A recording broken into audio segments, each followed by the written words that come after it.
Okay guys, I'm sure we can see the value of utilizing these psychological numbers, how we're actually able to convert this 4 to 1 into an 18 to 1 by just applying these few simple concepts. Alright people, what is good? So I just wanted to hop on and make a quick breakdown video from the trade that I called out on Sunday for GJ, and hopefully can run through some stuff that just shows you how a few incremental changes to your strategy can actually have massive differences to your risk to reward. So we want to start off on the higher time frames. Always necessary to get the overall higher time frame direction in the market before we even think about dropping down to the lower time frames to find our entries. So this is the 6 month chart. Obviously we don't need to spend much time here because stuff is so far away that it's not really going to make much of a difference to us. But all we need to know is from this is our institutional buying level, and we can see on the 6 month chart that we are bullish. So then dropping down to the monthly, not a lot changes. We can see this as a higher time frame target to the upside, and then we're still sitting with this as our buying institutional zone on the monthly. Pop down to the weekly then, some more information to work with. Okay, so here we can see that this zone here, this demand zone there, was actually responsible for invalidating this zone, this zone, this zone, and that's about it there. So this then becomes our point of interest because it has invalidated previous supply zones. So we have to look at it from a point of view that there was liquidity sitting above all of these and institutional orders. So this last buy before sell candle means that the banks and smart money are going to have orders, open orders in these areas. So for price to invalidate that, it needs to be significant enough, so any area that causes that invalidation becomes a point of interest to us. So that's why this area then becomes, as I said, our POI. And then in terms of demand, we can see this institutional area, which we are now just trading off of. So what we take from this on the weekly, this is our area of interest below price, and we are now just trading off of our area of interest above price. So on the weekly, from an order flow perspective, we are bearish. Then hopping down to the daily, this zone, same concept as before. There we go. Let me change that color. So same concept as before. This sell before buy zone was responsible for invalidating. Where's my arrow gone? We can see here this zone, and probably this zone. There's probably, if I'm not correct, I think there's a smaller zone inside here, but at the daily, this is our level that we're interested in. Okay, so hopping down again. So we can see, okay, which zone was it? This zone here. Sell before buy. Excuse me. Take a drink. Yeah, so what we're looking at on the 8 hour is this zone here. So this area is what caused the invalidations of these structures here. So this becomes an area of interest. This was an area of interest. Whoopsie daisy. So we can see that price had a nice run away from it, big momentum, lots of imbalance left here. So this was an area of interest, but we have just traded away from it, so we can get rid of that for now. So from the 8 hour then, we have the bearishness because we're trading away from this major zone, and these are our two areas below price that are our targets. So dropping down again further, 4 hour, not a lot changes there. Could refine it a bit to this area here. So look at the 1 hour. Okay, now when we see the 1 hour, we see, right, it was this buy before sell that caused this breakup structure. So then I'm sure we can refine this on lower time frames, but we now have our refined areas above and below price. Excuse me. So what we want to do now is, now that we have our overall bias from these time frames, we want to look to how we can actually start to get into the market. So based off of the daily time frame, what we're looking at here is, this is Friday. So we've got Monday, Tuesday, Wednesday, Thursday, Friday. A close like this on Friday, big bearish engulfment, that is screaming out to me that next week we're going to continue to the downside, potentially to trade into our targets down here. But before, the market isn't just going to open like this on a Monday and just immediately tank. You can see here all these daily candles, they all have wicks above them. So what we're anticipating then, even though our direction is short, is for price to open up here, trade up into here, creating this wick like we can see here, before then moving down. So our job is then just to drop down to the lower time frame to see where price could potentially come up to, which of these areas price will come up to before reversing and then actually traveling down. So we want to drop down again.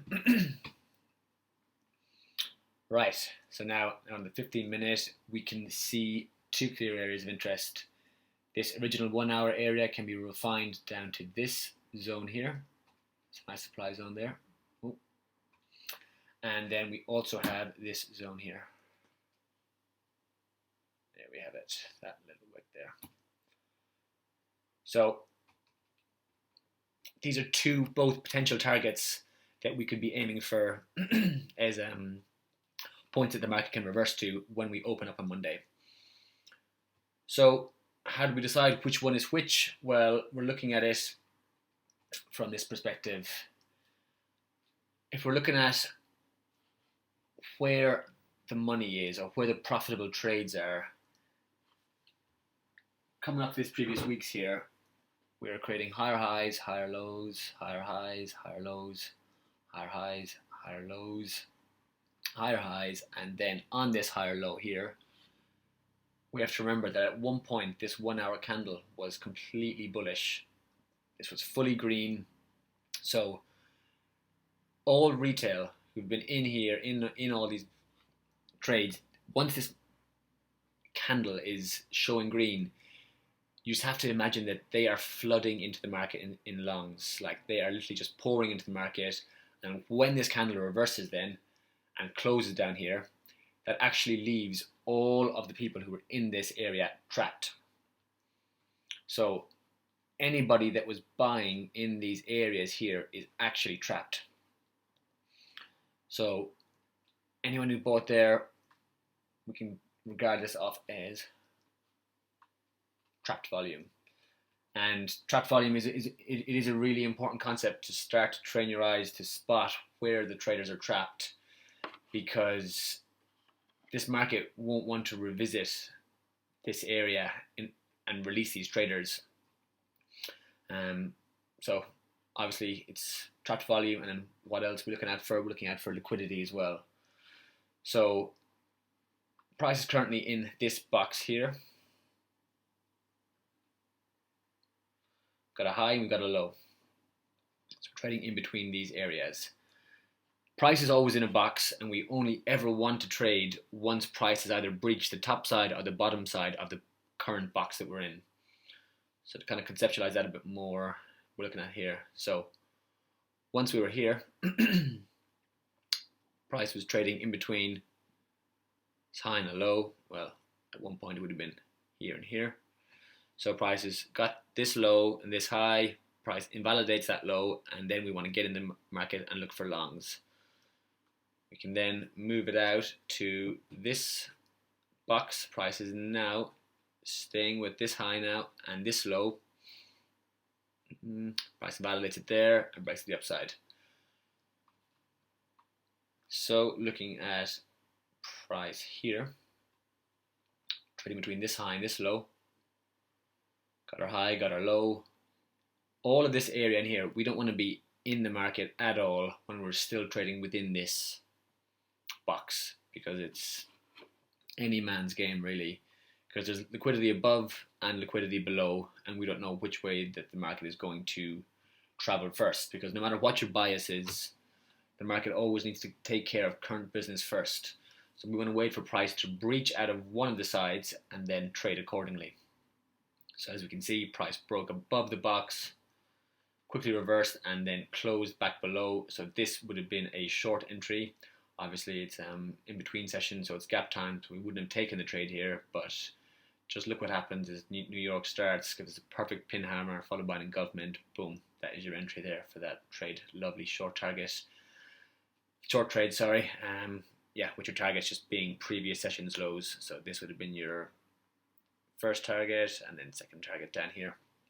So getting back to it now, what we can see is this is our high and this is our low. So we're not taking any trades until price either breaks to the downside, so breaks down, comes back and trades away, or else comes up, stops liquidity out, and then trades down.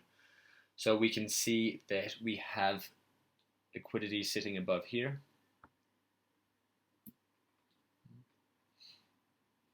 And we also have liquidity above here. So on Friday afternoon, as traders went short in New York for the momentum, where their stop loss is going to be, obviously above here, and above here. So these all become targets for us to look out for potential areas for reversals the next week. So then, sorry, I don't know if my screen is lagging for you guys as well, but there we go. So we have these two areas of potential interest, and the reason that I was able to come to this conclusion was round numbers. So you have to think about what people in the market or what players are actually going to have an impact in terms of where the money is. I've worded that completely wrong now, but basically just conceptualize this. If you're a big hedge fund and you want to enter a market, or a big company who wants to, for instance, convert your pounds to yen for business deals, you aren't going to enter your order at 156415. You're going to pick a round number, a significant number that's easy to key on, and then set your limit order or your stop order based off of that. So for this reason, round numbers and psychological numbers become points of interest to us when we're looking out for areas that could be revisited in the future. So support resistance doesn't exist. It does to a degree of round numbers. Round numbers are the real support resistance in the market. The other support resistance is basically just supply zones becoming invalidated and orders being mitigated. It doesn't exist. Like, price can just trade through it whenever, but the real support resistance you want to look out for is these institutional and psychological numbers, just so 50s, zeros, and then we'll stop punt to 75s and 25s.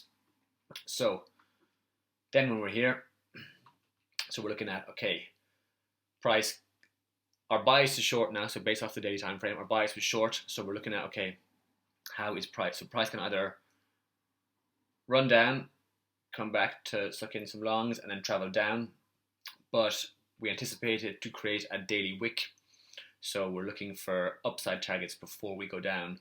So this becomes our first area of interest, this round psychological number. Was it 156700 by the looks of it? Our downside target there. And then our second point of interest would be 156500 as our second potential target. So guys, I'm looking at those because, one, there's a supply zone there, there's liquidity above there, and it's a round number, psychological round number, alongside this one here. However, this zone up here has lots of trapped volume. You could even drag this trapped volume down to here because traders have been going long, all in this wick included, and then the market quickly reversed, jamming those guys in their longs. So this is a less likely target just for that particular reason. So obviously, yeah, then we can look at what actually happened. Price came pretty much to our point to the pip, that 156,500. But obviously, this was forecasted, and what did it run on? Yeah, coming on about 165 pips, I think it was in the end. But this doesn't show us how to get our entry, and this just shows us how to get a bias. In order to get the entry, we want to utilize time and round numbers alongside our bias to really start squeezing out every pip we can from this market. So if we look down at how we actually got into the trade, we're looking at here. So price is in our box come Friday, starts trending up, creeping trend before quickly stopping out. Anybody who got into the market on the Sunday, so Sunday opens here, price traveling up before boom, taking out all of these traders who were long from Friday and the Sunday open. Price then creates another creeping trend before again, boom, taking out our traders who went long early. And then one last stop hunt right back up to our psychological number, followed by a engulfment. And if we actually look here, guys, we can clearly see price was then in another box. So we've got our high, we have our low. So we're now not trading because we're not in the London session yet. We haven't placed a trade until we get into this session. We have a high, we have a low. There's liquidity above here and below here. So we're waiting for price to breach one of the sides of this box and then trade accordingly. So we can see price quickly pins up above it, up at the institutional number, and closes back in below. And we can see here, guys, this is beautiful. So we have a pin hammer long, followed by this next candle, which then was fully bullish at one point. Same again as the last concept. So once this candle closed below there and we get this next close down here, this then is screaming out to us that there is a bunch of trapped volume up here again that will not likely be revisited. So once this candle closed, this is our entry. We're pinned above the box, stop onto the liquidity and close back in, given a pin hammer. This is our entry. And then, yeah, what are we targeting? Previous session's lows, as always.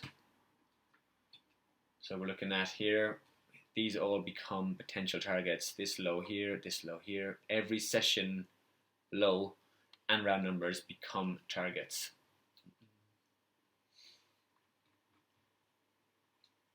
So best way to approach these trades is, obviously we don't hold these trades the whole way to the 16 to 1. We want to be taking partials at every time we have a significant low in the market. We want to be taking profits off of those, just taking, depending on how you want to do it, either entering multiple positions and setting different take profit targets, or else just partialing off. But